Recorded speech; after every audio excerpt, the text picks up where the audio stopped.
Hola, buenas tardes compañeros y estimados profesores. En este video vamos a presentar lo que serían los resultados y las discusiones de la práctica 3, separación y purificación de enzimas. Muchas gracias.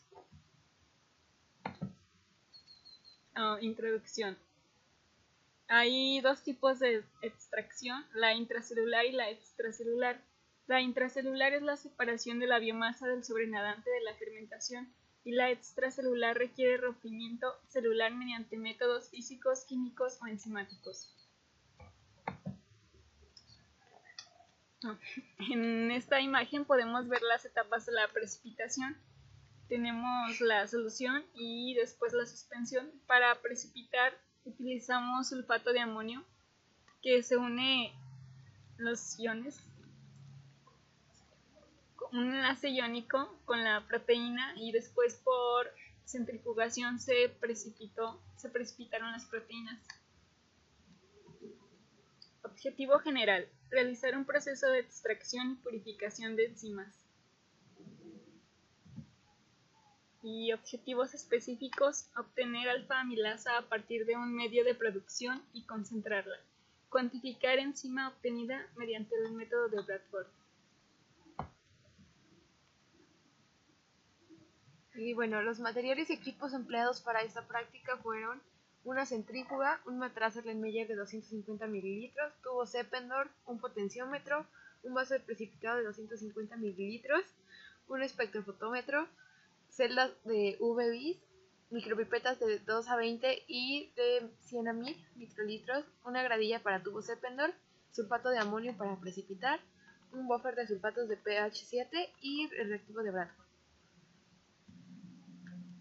La metodología que se siguió fue primero colocar el cultivo en tubos Falcon nivelados, centrifugar estos por 7 minutos a la velocidad máxima de la centrífuga, después separar el sobrenadante y colocarlo en tubos Falcon y agregar sulfato de amonio al 20% sobresaturado para hasta obtener un precipitado, centrifugar a máxima velocidad por otros 7 minutos, después separar otra vez el sobrenadante y colocarlo en otros tubos Falcon, agregar el sulfato de amonio al 70% sobresaturado, volver a centrifugar por 7 minutos a velocidad máxima y guardar la pastilla obtenida en el refrigerador. Y bueno, para esta parte, para la primera parte de la práctica, se obtuvieron 5 tubos Falcon con pastilla, a la cual se pudo determinar que no tenía o tenía muy poca actividad enzimática. Bueno, también se hizo una demostración de cómo actúa la alfa-amilasa. Se preparó en un matraz una mezcla que contenía maicena, a la cual posteriormente se le añadió isoine, que es un antiséptico que contiene yodo, el cual se emplea para la determinación de la presencia de almidón, ya que este reacciona con este polisacárido y este polisacárido se forma por amilosa y amilopectina, a las cuales se unen las moléculas de yodo formando cadenas de poliyoduro, generalmente de triyoduro, generando un color azul oscuro en el caso de la unión con la amilosa, y para la unión de la amilopectina, como apenas reacciona, se forma un color entre anaranjado y amarillo. Posteriormente se le adicionó saliva, donde se encuentra la ptialina o alfa-amilasa salival, la cual rompe los enlaces alfa 1,4, pasando esta molécula al disacárido maltosa.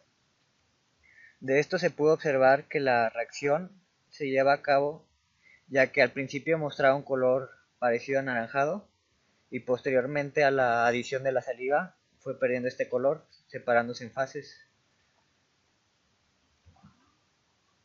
Bueno, como sabemos, en todos los casos las células sintetizan continuamente proteínas a partir de aminoácidos que pues son degradados de estos, ¿no? Y las enzimas son proteínas que únicamente funcionan cuando están en su forma tridimensional apropiada. Al revisar los resultados de la práctica 6.1, pues nos dimos cuenta de que la amilasa que habíamos precipitado no tenía mucha actividad. Esto, una de nuestras razones para pensar que no tenía mucha actividad fue que, pues, al disminuir la temperatura en que la enzima trabaja, se detiene su movimiento, lo que resulta en que la flexibilidad que tiene la enzima sea reducida o se pierda. Cada enzima tiene su zona de confort de temperatura óptima y si la temperatura decrece, lo hace de igual manera la actividad enzimática. Debido al largo tiempo de exposición y a la poca cantidad de enzima obtenida, la temperatura y el tiempo de almacenaje pudo haber sido también un factor para considerar la disminución en actividad enzimática de nuestra amilasa. Bueno, en la parte tenemos posibles efectos de inactivación de la enzima. Pudiera ser la concentración de la enzima. Nosotros vimos que en otros estudios, como se verá en una tabla en nuestro reporte, los otros estudios utilizan concentraciones muy altas de enzima. También las condiciones de almacenaje, como ya se mencionó, se almacenó en frío y por mucho tiempo esto pudo haber degradado de cierta manera la actividad de la enzima. Y pues la otra razón que nosotros encontramos fue que pudo haber sido por digestión por proteasas. Sabemos que las células producen proteasas para degradar proteínas y enzimas y obtener más aminoácidos, y también de acuerdo con la lisis natural que ocurre en un proceso de crecimiento de un microorganismo, pues se pueden liberar proteasas al medio en el que está y de esta manera lisar las enzimas que están suspendidas en ese medio. Bueno, la degradación de proteína. La secreción de las enzimas proteolíticas es muy común en hongos. Parece ser posible que el resultado de tener enzimas proteolíticas en el medio se deba a la autólisis de la levadura durante la fermentación. La presencia de proteasas que se unen a la membrana de la célula contribuye a la muerte de estas.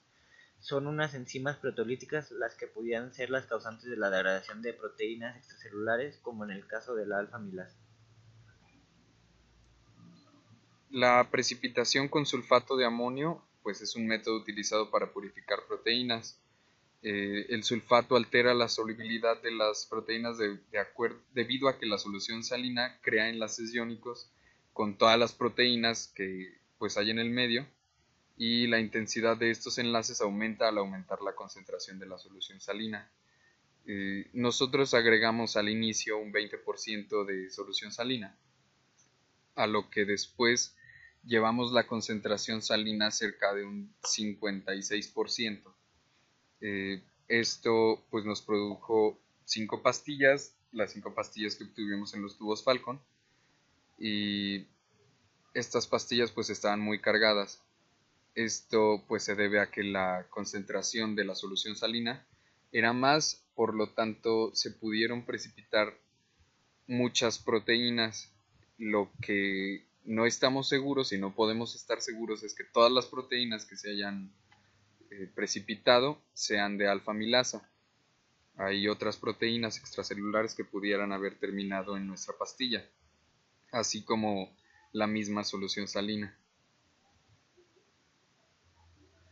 Se utilizaron 6 mililitros de sulfato de amonio al 20% para aislar nuestra proteína por precipitación, obteniéndose muy poca pastilla. De acuerdo a Quintero, la amilasa puede ser precipitada utilizando sulfato de amonio al 40%, obteniéndose una purificación significativa de la enzima. Y de acuerdo a Rico, después de centrifugar el caldo de cultivo, el sobrenadante se trata con sulfato de amonio y se recolectan las proteínas que precipitan en el intervalo de 55 a 75% de saturación, por lo que la poca pastilla obtenida de la precipitación de nuestro caldo puede deberse al bajo porcentaje de saturación del sulfato de amonio utilizado. En base a estas discusiones, pues se acordó que debíamos de subir la concentración de nuestra solución salina. Al momento de aumentarla fue cuando obtuvimos los cinco tubos Falcon con una cantidad importante de proteína, que pues al momento de realizar la cinética en la práctica 6 vimos que no tenía actividad enzimática nuestra enzima, y que pues como tal la cantidad de proteína o de enzima que habíamos obtenido pues era muy baja. Como conclusiones, pues se llevó a cabo el proceso de extracción, obteniendo una pastilla a partir del medio de producción, y de acuerdo a la cuantificación de enzima por el método de Bradford, no se observó actividad alguna. Estas pues son nuestras referencias y muchas gracias por su atención. Si tienen preguntas nos pueden contactar en la dirección de correo que adjuntamos en el video.